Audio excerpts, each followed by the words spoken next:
سلام درود خدمت تمامی رفقا عزیزم. خیلی خوش اومدید به ویدیو جدید دیگه از کانال خودتون. توی این ویدیو قراره که بررسی کنیم این پنجشنبه رو و همچنین این بازیکن رایگانی که اومده آیا میشه گرفت امروز یا نه و چه جوری از روش گرفتن این بازیکن. خب رفقا، اول از هر چیزی میخوام بپردازم به باکسی که برای کریستیان ویری اومده.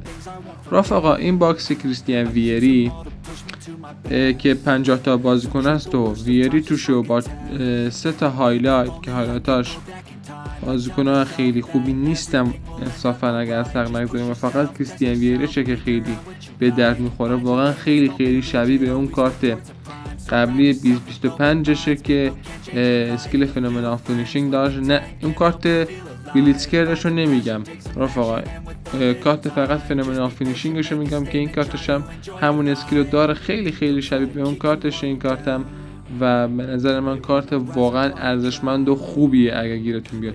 خب این بازیکن چجوری میشه گرفت؟ این بازیکن رو فقط 50 تا یا خب قاعدتا اگه زود بیارتون بده شانستون خوب باشه خب میگیرید، اگه نگیرید باید باکس رو براش خالی کنید. اما یه نکته خیلی خاص و خوبی که این باکس داره، میتونید رفقا شما 10 تا اول این پاکو با 500 تا کوین باز کنید که به نظر من اگه حتی نمیتونید باکس هم خالی کنید به نظر من همتون اون 500 تا کوین رو براش بزنید، چون 50 تا شانسش هم بالاست و 500 تا کوین هم کوین چیز خیلی زیادی نیستش. نمیتونید باهاش اپیک خاصی بگیرید، نمیتونید باهاش فوتو هایلایت خیلی خوبی بگیرید. پس بهتره که بزنید سر این باکس 500 تا کوین اگه دارید و شانستون اگه گرفت میتونید حتی ویری رو بکشید بیرون. خب این بود از باکس ویری. اما از اون طرف باکس پوتو اومده رفقا، پوتو چمپیونز لیگ اومده و همچنین رفقا پوتو عادی اومده که اونا رو توی ویدیو دیگه مختصر بهتون میگن که کدوم ها بازیکن‌ها خوبشن و همچنین پک رو با هم باز میکنیم. این پک پوتو هم اومده و این از پک هایی است که این هفته باز اضافه شده. از اون طرف هم این بازیکن لیگ سلکشن ژاپن اومده که میتونید براش کوین بزنید که فکر نکنم هیچ کدومتون برای این پک کوین بزنید. کار عاقلانه هم واقعا همینه. سلکشن کانترکت هم برای همین باکس داده خود کنامی، یعنی میتونید به انتخاب خودتون یکی از این بازیکن‌ها رو بگیرید. و رفقا بجز اینا بریم بپردازیم ببینیم چی چیزای دیگه به بازی اضافه شده. خب اگه بریم سراغ میشن ها رفقا، میبینید که این کمپین به بازی اضافه شده که شما اگه 50 تا از این سکه ها به دست بیارید میتونید 6 بار این 50 تا کوین اینجا رو بگیرید که جمع میشه 300 تا کوین رایگان که واقعا خیلی خوبه و میتونید راحت سکه هایی که میگیرید سکه ها رو میشه با بازی کردن فقط گرفت رفقا، یعنی کار چیز خاصی نداره واقعا. وقتی که سکه ها رو گرفتید میتونید باهاش برید 50 تا کوین هر بار بگیرید و جمعاً میشه 300 تا کوین از اینجا گرفت. و خب رفقا بجز این اگه بگذریم میرسیم به همین کمپین که چیز آنچنان خاص اینجا نداره، فقط به جز بوستر و چی میدونم اسکیل و پوزیشن بوسته. خب رفقا میرسیم به این بازیکنی که به بازی اضافه شده که اسمش دیرک کیوته که اگه اشتباه نگفته باشم که اسکیل ویلی پاور داره رفقا. بازیکن واقعا خوبیه، واقعا بازیکن خوبیه به درد بخوره، چون که اسکیل ویلی پاور هم داره رفقا، آمار دریبلینگ بالایی داره، این بازیکن فینیشینگ خوبی هم داره، شتابش هم خوبه، بالانسینا هم داره و واقعا توی اس اس اگه بذاریدش یا وینگر براتون قوقا میکنه. به نظر من به عنوان این کارت راگن خیلی بازیکن خوبیه.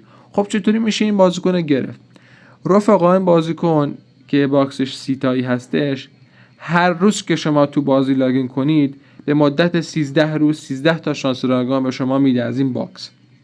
یعنی رفقا شما 13 تا شانس رایگان جمعا از این باکس میتونید بزنید از این پک که رفقا این پک جوریه که بازیکناش ازش کم میشن. اینجوری نیست که شما هر روز که بزنید همون 30 تا بازیکن داخلش بمونه، نه، هر روز که شانس رایگانتون بزنید یعنی بازیکن ازش کم میشه. مثلا امروز شانستون رو بزنید 29 بازیکن میمونه، فردا شانستون رو بزنید 28 تا بازیکن میمونه که این بازیکن رفقا ورلد کلاسیکه و خیلی بازیکن خوبیه. و رفقا این بازیکن رفقا یه نکته خیلی خاص داره پکش که حتما باید رعایت کنین. اون نکته چیه؟ اصلا و ابدا رفقا نیاد که شانس ها راگونتونه، مثلا امروز لاگین کردید توی بازی ولی شانستون رو نزنید و بخواید نگه دارید واسه آخر کار و همه شانس ها رو یه جا بذارید.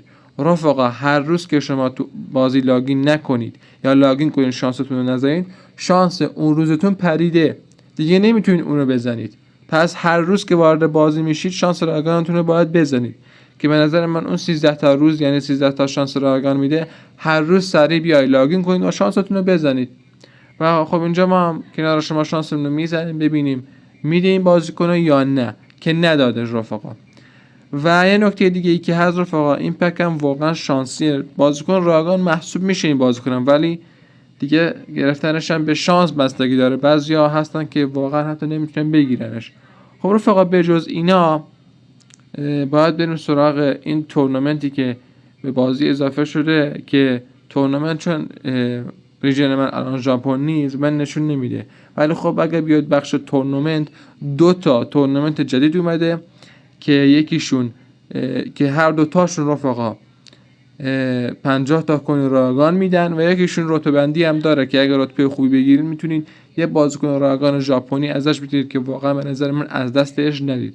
و خب تو ایونت ها آفلاین هم که بریم نگاه کنیم رفقا، هر دو تا پک پوتو شانس راگان براشون اومده که انگلیش کلاب برای باکس پوتو عادیه و اروپیان کلاب چمپیونشیپ هم برای باکس لیگ قهرمانان است. و توی ایونت های آنلاین هم که از اون طرف بریم نگاه کنیم رفقا، این ایونت مال دوشنبه بود، یه ایونت 50 سکه هم برای امروز اومده که مال ایونت انگلیش کلاب هستش و همون لیگ انگلیس. و رفقا بجز اینا چیز خاص دیگه ای تو بازی اتفاق نیفتاده و به نظر من پنجشنبه بدی نبود، کمپین خوبی اومده و حتما این بازیکن از دست ندید و هر روز لاگین کنید تا بگیریدش. و خب تا ویدیو دیگه فعلا پیس.